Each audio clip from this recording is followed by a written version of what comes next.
Hope you are able to see my presentation document. Okay, cool. Thanks. Is this looks fine? Okay, cool. Thanks for confirmation. Okay, let's move on to today's topic. So as we all know, today's topic is all about quantum neutral networks and quantum support vector machine. Before moving on to this topic, generally we all are aware of quantum physics and quantum science. So let's move on. Just want to brief ourselves, and then after we'll talk about quantum, what is this quantum neural networks, and how we are using it in our day-to-day life, or we really using it, and similarly for quantum support vector machine as well. So let's discuss on those topics. Before moving on, so as I said, let's start with our uh, what is this quantum. Uh, we all know, this this particular quantum, I mean, quantum computing, actually, the theory was started in 1980s only, but in but on a reality, it's not yet live live like as our computers or regular computers what we are using. And coming to I mean, the idea which actually started from the quantum physics, and then after they were thinking, why not the quantum computers can be created and can be invented. So which was started from Richard Feynman in 1980s, 81 to 82s in that time. And then after, there's so many scientists tried from their best of creating a universal quantum computer in 1985, and there are researchers were going from 1990s, 91s, 95s as well, and everyone is trying their best. And in 2001, IBM was started with the 7-qubit quantum computer, and then followed by Google was also tried their best, and they recently there's so many innovations are going on quantum side. Now we'll going forward in our class, we would be discussing what is this actual quantum, what this does, what's the purpose of doing, and all those things we'll discuss. Okay, so I think we will come back at the end also. We would be discussing how this is going on and all those things. Okay, so let's start in this way. So we know this principle is, I mean, quantum mechanism is very simple, right? So in general, let's talk in this way. I mean, in quantum physics we are having a qubits, right?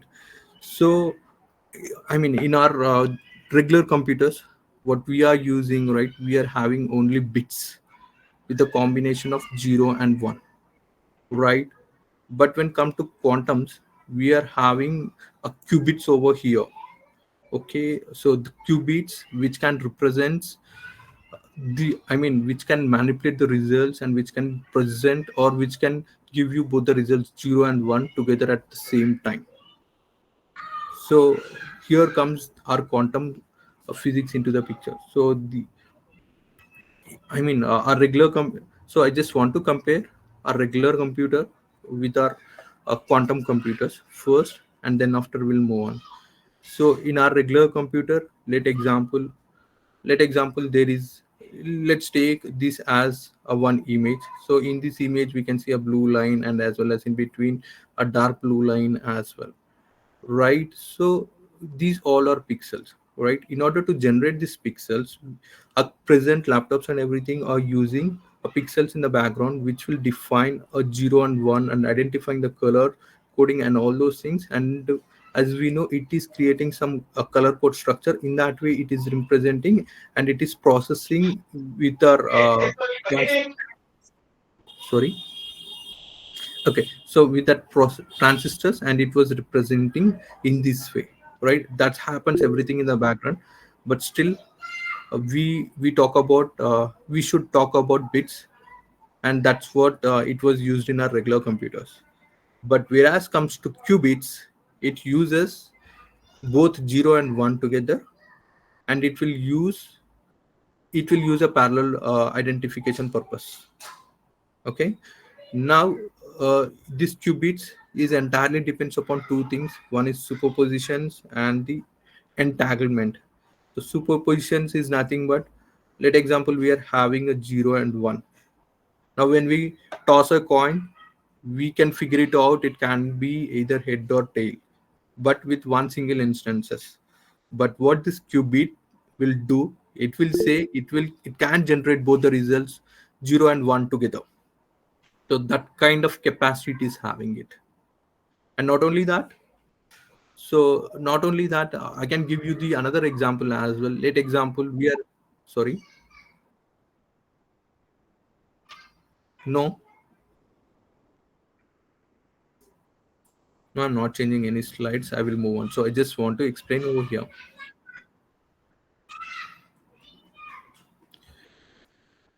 Yeah, thanks. Okay, moving on. I mean, let example, I will give you the another example. So we are having example, I need to pick a queen card from the pack of cards. Let example, instead of taking all 52 cards, I will just take a four cards are there. So from the four, there is a queen in one of the card. Now the probability, if I use only bits or regular computers, what it will do, it will just go and pick one card and it will see if it is not a queen, it will just go back and it will keep it over there. It will move on to the second card and it will check if it is queen or if it is not, again it will go back and it will place it in the original cards, and again it will move on to the third card and it will verify, and this time it identified it is a queen card and it will show as a output for us. So this is a queen card which I have identified on the third place, right? So now in order to do this, at least a fraction of seconds will be increased, I mean verifying one two three. So now the same thing when comes to qubits, what it generally does, it will verify all the four cards in one instances, and it will identify that your third card is queen, and in that way it will show us. So the end result very quickly and very fast. So that is how the qubits will generally work. So in order to work the qubits, there are two key things. One, superpositions, another one is entanglement. So superpositions are nothing but, so parallel, whatever the parallel work which we are doing, right? Let example, in the card example only, the picking of queen card, we need to go through all the four cards together once to verify it, right? So this superposition, what it will do, it will just go inside that and it will verify and it will identify that, right? This entanglement, what it will do, so it's just nothing but it's between it is a link between all the four cards. It will act in that way and it will share the status each other and it will provide the output what we requires. So this keywords like superposition, entanglement, and qubits, these all are very important going forward, I mean to understand in a easy better way. So this is about on a high level what our quantum computers can be do and can be achievable. Okay, so on above we were discussing, right? So IBM has built a 7 qubit quantum computer. So 7 qubit quantum computer means initially, so there are seven different ways of qubits which was developed and which is being used to identify the result out quickly. So similarly, we were also heard that Google announced their quantum supremacy, which they have created with 70 qubit quantum computer, which will work on 70 different results at a single time. So, and they have announced it after verifying it. There is a password verification. I mean, 2024 SAC, which is a standard password, we call it as. Whoever uses the passwords, we will follow that standard structure in order to identify the password for a normal computers or for a normal bit language coding, what we call, right, 0 or 1. So with that, we may take like 3,000 years, but what Google announced, by using the 70 quad bit quantum computer, they have identified into like in 12 months or something in that way. So that much faster it is, and then after only they probably announced. But again, there's so many challenges in utilizing those quantum computers and all those things. So moving forward, we'll discuss that as well. Okay, so let's move on to our a topic about quantum neural network. in simpler words. Okay, so first of all, let's I've divided in a very layman languages. So first of all, we should know about neural network, and then after we can discuss about the quantum neural network and where it is using and how it is being used and what is the purpose and all those things. All right.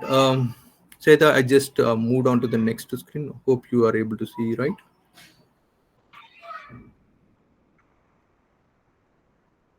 Is it? One moment.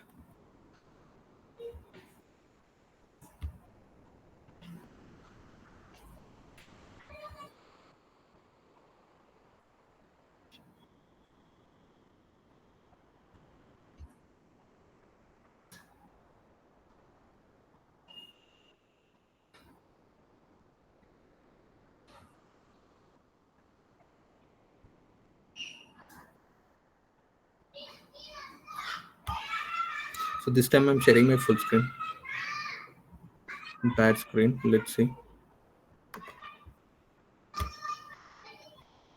Can you see it now?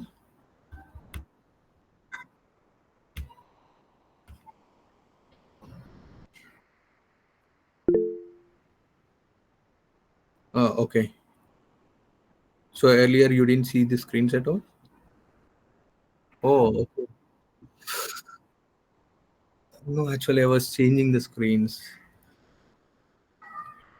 Okay. Fine then. I was just okay. Fine. No, I just want to highlight that quickly.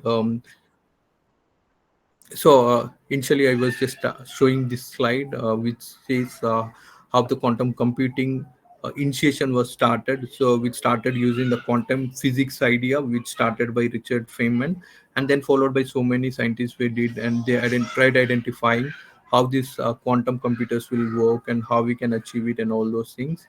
And recently Google has announced their quantum supremacy with 70 core qubit quantum computer, which is something which I will just explaining that.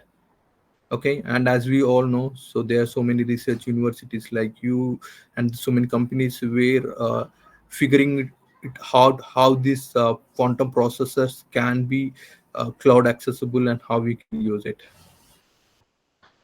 All right. So I was also explaining about how these quantum computing principles will work using this logic of qubits.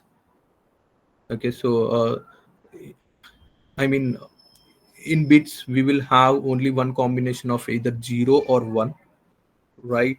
Whereas qubits will have the combination of zero, one, zero, zero, one, zero, one, one. So with all four combinations we will have it, and this superposition will decide as it is having a capacity to work on parallel computation.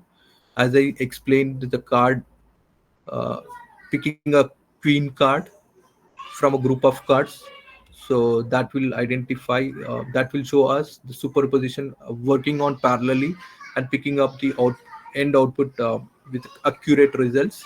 And entanglement is nothing but making sure all the linked, whatever the qubits, let example the cards whatever four, it's linked to each other, so that it will work accurately and boosting up the computing power as well. All right, so here on then, so the next topic is quantum neural network.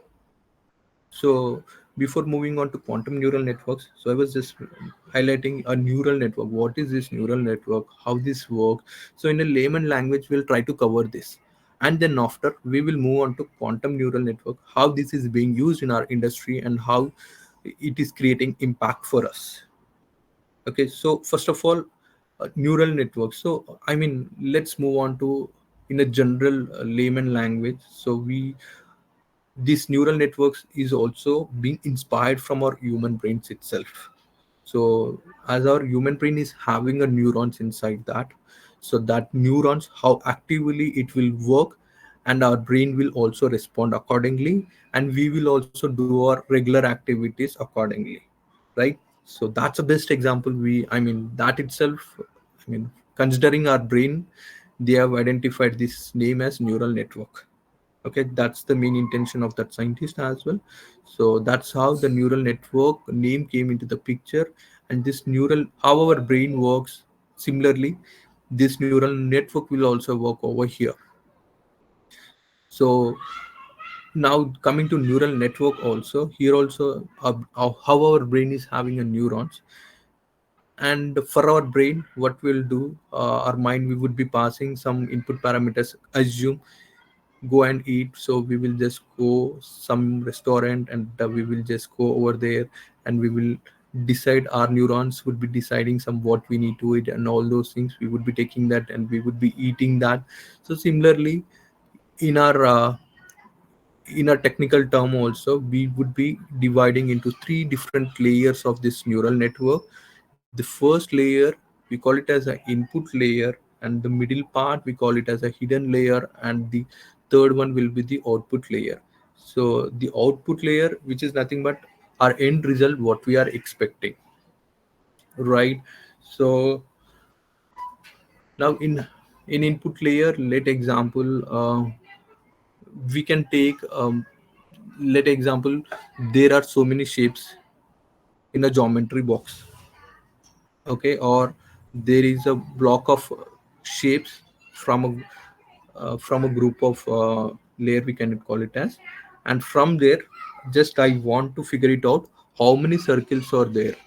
Okay, now in order to identify the circles, from, so in, that is what the input, and the expected output is, I want only circles from a group of geometry box, we can call it as. Or we can, we can also assume a block diagram. Okay, now from the hidden layer, what we would be doing, we would be identifying, we would be writing a code to figure it out a circle. Okay, in order to figure it out a circle, first what we would be doing, we would be identifying the length and width of the circle, and what is the radius of it. So it's all divided into a pixels, right? So those pixels will calculate, and it will identify the weight and all those things inside that. And it will identify, okay, this is a circle which I need to be give it as a output layer, right? Now in order to do that process, so what we would be doing, so first, I mean, what it will do, it will pick, there are 12 12 figures inside a geometry box, so it will throw all over there. So it will just go and check one by one each together. Okay, and it will go to the output layer, and in the output layer it will figures out, okay, is it circle or not. So if circle is also not there, it is just throwing back, right? It will just go back to the hidden layer, which is nothing but we call it as back propagation. I mean, which is nothing but, sometimes we may be receiving the wrong output. I mean, sometimes the accuracy is not 100% over here. We may be adjusting by saying some prompts or something over here, and by understanding the back propagation, it will go back to the hidden layers. It will figure it out, okay, it's not circle, there is a hexagon over there. Hexagon is also having a same kind of things of pixels and everything, but here the some extra shapes are there. Okay, it going back to the hidden layers, and it will identify, and it will correct the code over there, and it will come back to the output layer.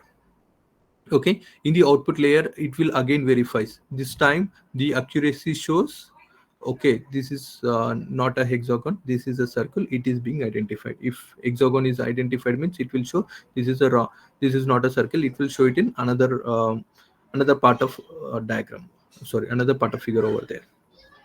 Okay, so in that way, in a simple example, so this is how the neural networks will work. So in a simpler layman language, so we would be passing some input layer, input parameters, and the hidden layers where we will write what we required exactly. Either we want a circle, triangle, square, whatever it is. And some, and the output layer would be receiving it. It would be identifying how accurate our results are received, if it is having any errors, and the errors will be thrown back to the hidden layer back. We call it as a back propagation, and also we call it as a training session over, through training over there, and we would be modifying all those phases, or we can call it as a testing phase over there. and we will throw back to the output layer again. So that's how our neural network work on a layman language. Now let's move on to a quantum neural network. So we already know.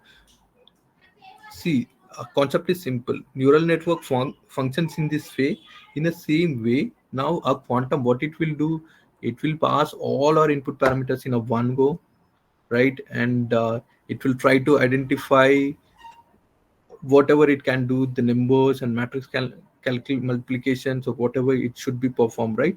It will go in a single fludgely and it will verify and it will present the output.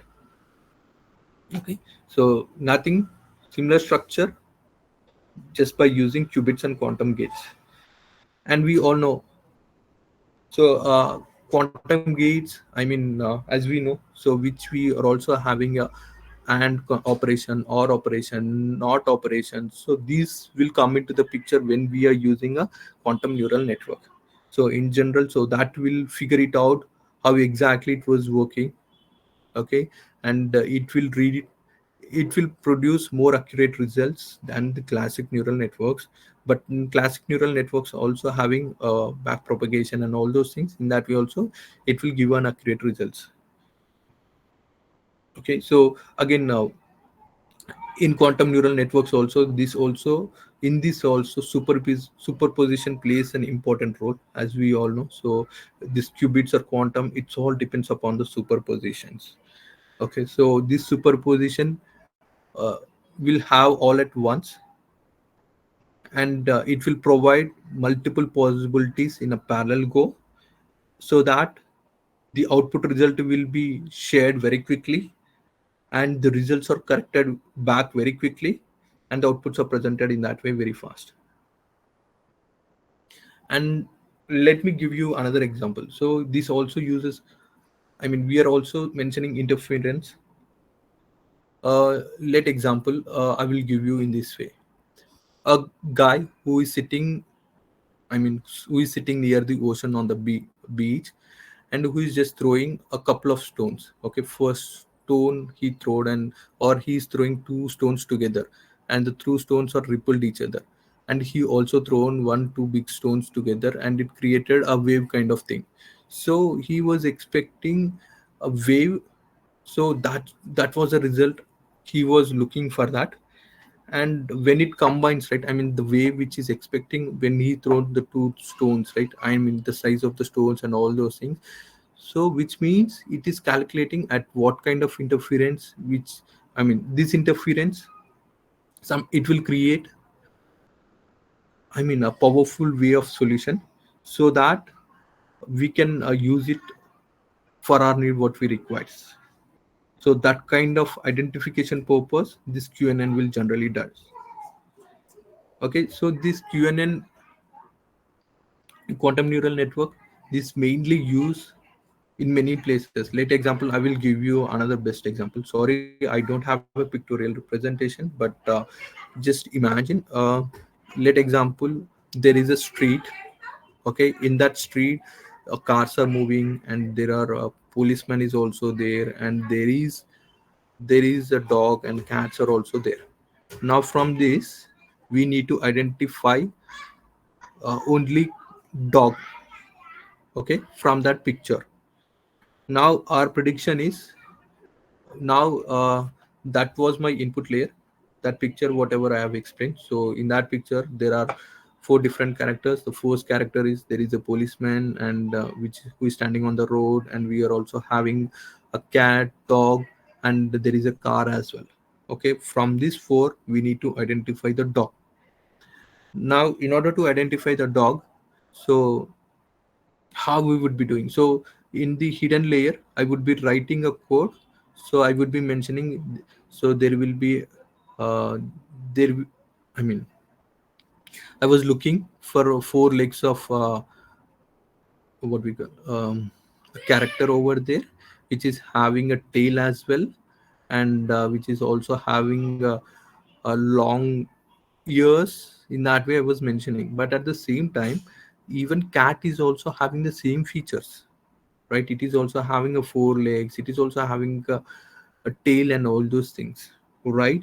Now the prediction is important, how we are judging that whether it is a cat or a dog.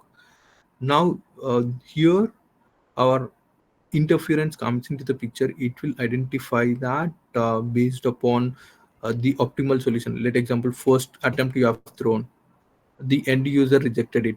It thrown as a instead of dog it showed a cat, and it rejected, it returned back. So next time what it will does, it will figure it out, okay, dog is having these same symptoms and this will be there, and it will make the prediction very perfectly. And from the next, which is nothing but back propagation we call it as, and whenever the next time it detects, right, it will make sure, even with 100 cats with only one dog will also there, means it will be detected very clearly. It would be detecting a dog very clearly. Okay. All right.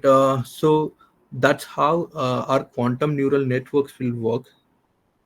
And not only that, so it is used in so many other places as well. We'll move on in discussing uh, the usages where we use it.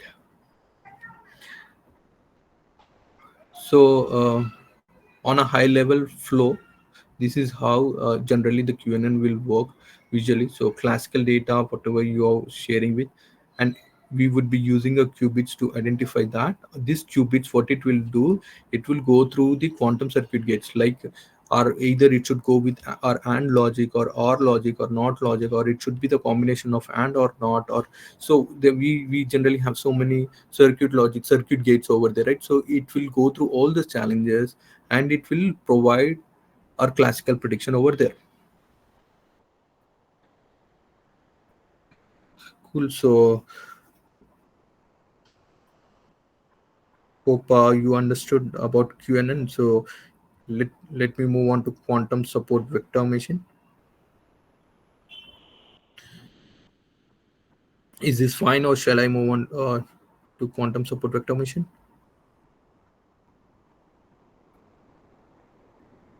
All right. Okay, fine. Thanks. All right. Yeah, let's move on to quantum support vector machine. Again, before moving on to quantum support vector machine, in our day-to-day life, when we speak about machine learning or AI or deep learning, the key component over here is support vector machine. Okay, so first of all, let's discuss about support vector machine before moving on to quantum support vector machine. Similarly, how we did for QNN. Before discussing QNN, we discussed neural network, right? In the same way, we will just go through SVM first and then followed by QSVM.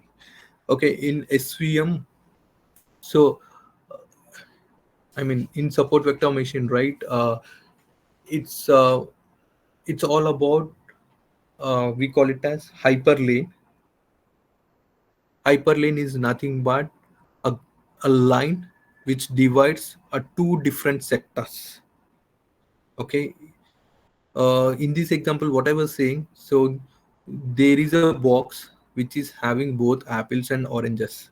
Okay, now we need to divide both apples and oranges with one small line, which we call it as hyperlane. Okay, now this hyperlane, how we dividing this hyperlane, so how we are judging that hyperlane and all, so I will explain that. So but before dividing that hyperlane, we would be identifying what we call so hyperlane itself, we call it as a boundary line. So that boundary line decides which is which are oranges or which are apples. Or else let's take the another example. Let example, there is a farm. Okay, inside a farm, the two different types of trees are there, one with apples and one with oranges. Okay, and there is a border line which divides both apples and oranges trees together. So that border lane, we call it as hyperlane over here. And this hyperlane plays a very important role in support vector machine. And this plays a very important role as well. And in order to identify support, sorry, the support lane what we are talking, which is nothing but hyperlane, we are also dividing support vectors as well. So how we are identifying it? Now I went on to the border. So with my naked eyes, I saw, by seeing the apple, I was identified. Okay, this is the apple tree. With my naked eyes, I saw the oranges nearby me, and I have identified this is a orange tree. So now based on that, I have decided, okay, left side is entirely oranges and right side is apples. So in that way, I have decided the border lane and have created the hyperlane over there. Now the post, I mean identifying, I mean support vector, I mean identifying the oranges or identifying the apples, we call it as support vectors over here to identify that hyperlane. So that is what we call SVM, which is nothing but support vector machine, identifying the obstacles, either it is apple or orange, which are nearby to the lane. We call it as SVM, which is nothing but support vector machine. Okay. Now, in SVM, we are also having the other things like, let me go on to the better example here. So this pictorial graph shows there are some blue color lines and there are orange color lines. Okay. Now, let me show you in this way. Let me take it out.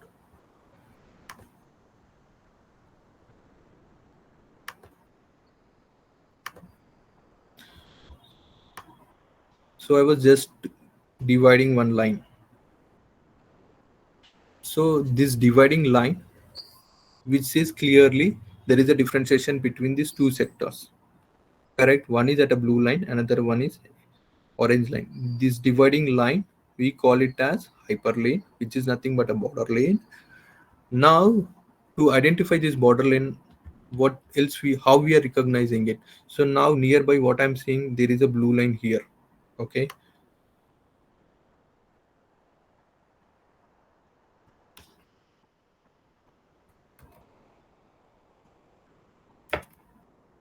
Sorry.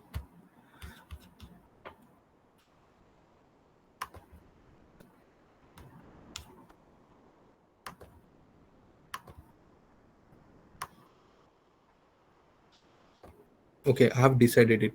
Now there is this line is there, this blue line is there. Based on this blue line, I was identifying this, and based on this X line, I was identifying this. Now, whatever this blue lines and sorry, there is X line here as well. I think the graph should be go somewhat this way. Now, assume this is also blue line for a moment, and I will explain if it is there here how we are differentiating and on all those things. Okay, now these other two lanes are there, right? This one blue and this one orange line is there, right? These are nothing but the supporting factors in differentiating the classical view or differentiating the objects one to the other. So the supporting factors are nothing but what we call supporting vector machines. Okay, but on our day-to-day real life, we generally have lots of data. So in data signification purpose or data classification purpose, we generally use this. So in order to classify the two different types of data, we follow this structure. Okay, we figure it out a nearby sector, I mean nearby orange or nearby blue. In that way we would be defining it accurately, and we would be predicting the hyperlane, and we would be providing the results accurately, and based upon this sector vector machine, support vector machine.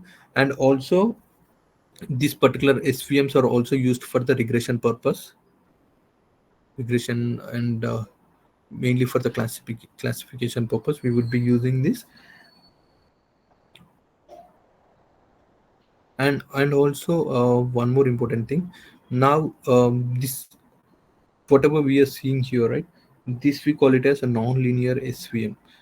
Why I'm calling non-linear SVM? So it's when we divide it, right, so some blue line, sorry, some orange line will also be divided over here in general. So when comes to SVM, right, there are two types of SVM. One which is linear SVM, another one is non-linear SVM. Linear SVM is nothing but it can be predictable very easily in by using XY coordinates only. Whereas comes to non-linear, right, so the data would be jungling here and there and everywhere. So then in that scenario, what we'd be doing, we would be going with a three dimension, we would be creating another z lane. And by using z lane, right, so that the differentiation comes into the third picture, and there we would be figuring out where exactly the hyperlane would be divided. And also the support vector machine comes into the picture. In that way we would be identifying it. So that's how uh, I mean so that is what a support vector machine. And in general, uh, now if we are talking about talking about quantum support vector machine, so here are this uses a quantum circuits, and this also uses a quantum space. So, and in that way it would be identifying it. So this quantum space or nothing but again, they are using a regular gates like and or not operation. In that way it would be identifying, it will move zigzag very accurately, and it will make sure, okay, so when it comes to the quantum picture, right, it will be very acute, I mean it will be very fast, and it will go across all together, and it will make sure if is it a blue or is it a orange one. If it is a blue one, it would be taking at one lane, and if it is orange one, it would be taking at another lane. And in that way it would be dividing accurately, even though when it is a non-linear SVM also, and it will just figure it out, it would be divided into another graph. In that way it would be calculated, and that data would be presented very accurately. So generally quantum support vector machines would be using over there. And here, I mean, in our day-to-day purpose, most of these QSVMs are used by kernels, which is having a special feature in the hardware itself. So just like our processor, we are also having in mobiles, we saw it, there is a kernels processors as well. So this kernel processor works parallelly, and works like a quid, working all together in a single go and producing the results very accurately. So that's our quantum support vector machine at a high level.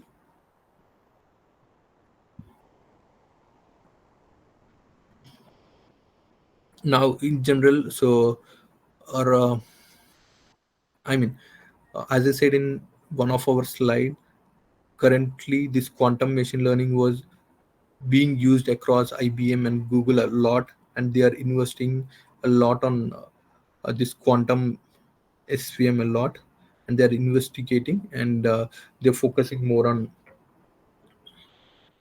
producing the results. So let's move on to a quick comparison between QNN, I mean quantum neural network versus quantum sector vector machines. Okay, so when we talk about model type, right? So these are QNNs are parameterized quantum circuit, which is nothing but learned gates kind of thing, which we generally use, what we follows. Whereas QSVMs are like a kernel based. It will work like, I mean QNNs also works parallelly, but in a structured way. But quantum kernels will it will, I mean when it comes to kernel, right, when we talk about kernel based, right, even with the small data packs, very small, or even with a complex one, it generally identifies very fast, and it will produce the better result and more accurate results as well. So let me go with some live examples, so how these QNNs and QSVMs are differentiated. Okay, generally QNNs mostly uses qubits logics a lot, and whereas QSVM, it will also uses qubit, and as well as quantum. So as we are using a quantum over here, and the classifications or the calculations or whatever the integration purpose what we are doing, right, it will provide a more accurate results over here. And if you see even the networks or whatever we are doing, right, so everything is based upon QSVM. And we can also, I mean, if you ask me to talk in a layman's language, right, so QNN is just like our brain. So it will identify, I mean, how our brain responds and how it will provide what we know. Okay, let example, I need to detect detect a cat from a picture, or I need to identify the cars over on the road, or data identification purpose, or anything under data driven purpose. All those things, QNN is very accurate, because which we are aware, and that kind of results it will provide. But whereas QSVM is something different, which the things which we don't know also, those things can also be identified and it can predict. And some examples also shows that even it can predict, uh, even it can predict the stock markets, and even it can predict, uh, even it can predict the human DNA what we are using, if it is affects with any cancer, what kind of medicines to be used in deep, and all those things can also be identified over here, it seems. So that fast these QSVMs work, it seems. All right, let's move on to the challenges. So now, whatever we are talking, it's fine and absolutely fine. There are no issues. Now, when it comes to the challenges, why we are not using these quantum computers? Then you are saying everything is fast and it is reliable and everything is fine. Now, at the same time, we are also having the challenges. Here, this here we are talking about the quantums, and the quantums are entirely depends upon the qubit. So these qubits requires, I mean, it requires no noise at all. Even if you're walking near the qubits also, the positions of qubits will change, and the results, everything will be modified entirely. So the qubits, whatever the hardware, I mean, that is what the first point talks about: hardware instability. Qubits are fragile and error prone.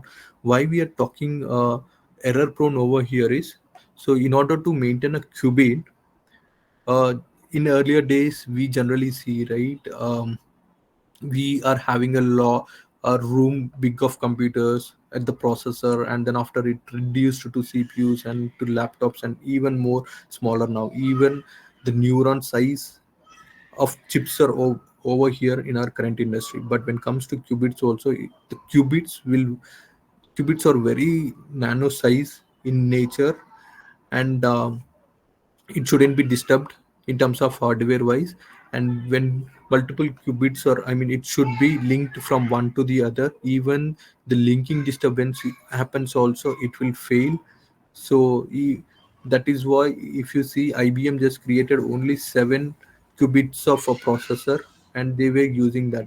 But even for 7 qubits of processor, they are using the temperature of minus 250 degrees, and it was used in a, like a cage, like how we can explain, yeah, very close to pack, highly used metals are used in qubits. So that kind of, and it is, of course, if you are using these many things just for protecting the qubits, itself will be cost efficient, right? So that's also one more concern over here.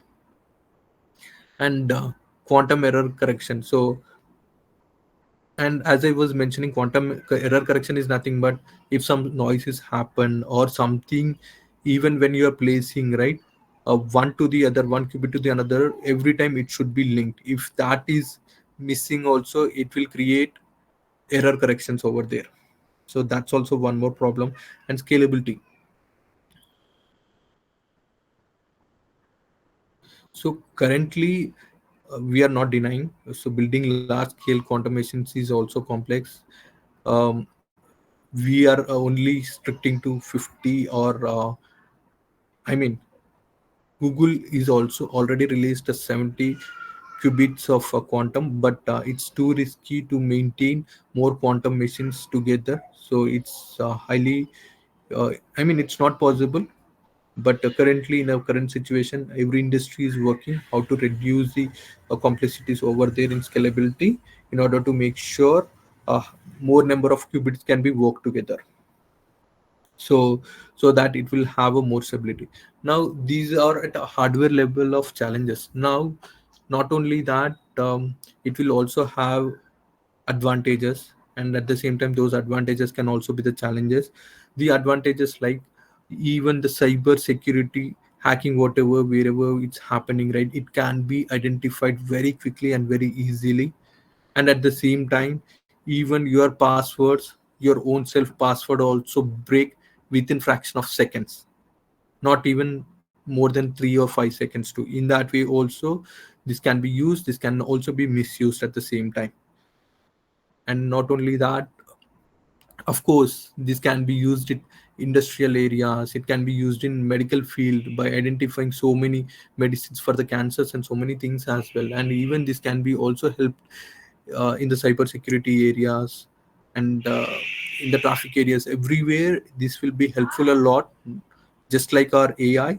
But as we are seeing AI, so this will work if qubits comes into the picture with larger processors, right? Then it will be like 1,000 times of our current AI. So that much strong it is. So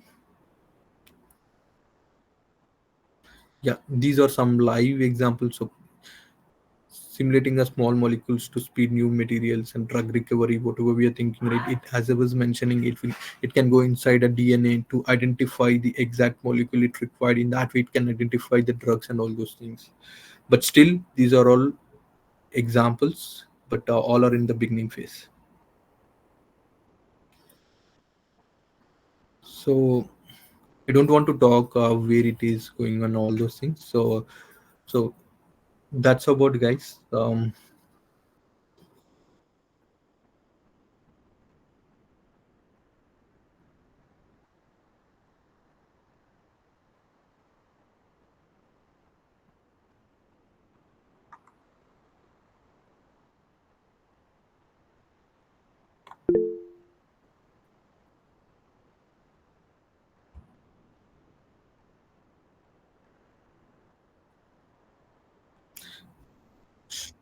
sure, definitely. Sure, definitely. Actually, I came on camera first, and then after, as everyone is on, actually, yeah.